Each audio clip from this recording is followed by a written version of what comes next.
In today's video, I'm going to teach you how to delete a Xero account. This process is quite straightforward, but following these steps carefully will ensure everything goes smoothly. First, head over to your internet browser and navigate to the Xero website. Once you're there, if you're not already logged in, make sure to enter your login details and access your account. You'll find yourself on the Xero dashboard, which is your starting point. Next, direct your attention to the upper right corner of the screen.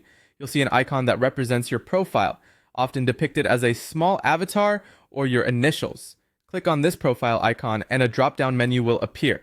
Here you want to select the option labeled Account.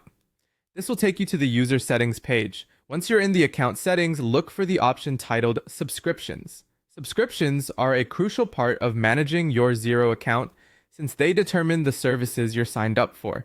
Click on this option to proceed. After clicking on Subscriptions, you'll view a list of your active subscriptions.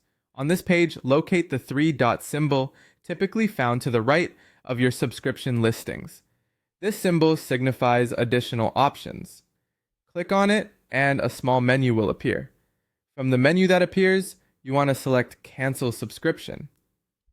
This step is crucial in ending your Xero services, so make sure you've reviewed your account and are confident in your decision to proceed with the cancellation. Upon selecting Cancel, you'll be prompted to choose a reason for your cancellation. Xero collects this feedback to understand their users' needs better, so choose the reason that best fits your decision.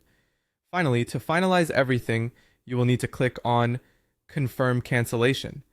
This last step is vital, as it ensures that your subscription is officially ended. Upon confirmation, your Xero account will be marked for deletion according to their policy, which usually means it will eventually be removed from their system entirely. Remember, once you confirm the cancellation, you may no longer have access to any of the data or services associated with your Xero account.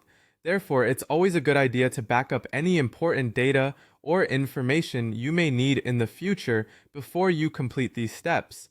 Also, keep in mind that some services might remain active until the end of the current billing cycle depending on your subscription terms. And there you go! You have successfully followed the steps to delete your Xero account. I hope this guide made the process clear and easy to follow. If you have any lingering doubts or need further assistance, Xero's customer support is always just a click away.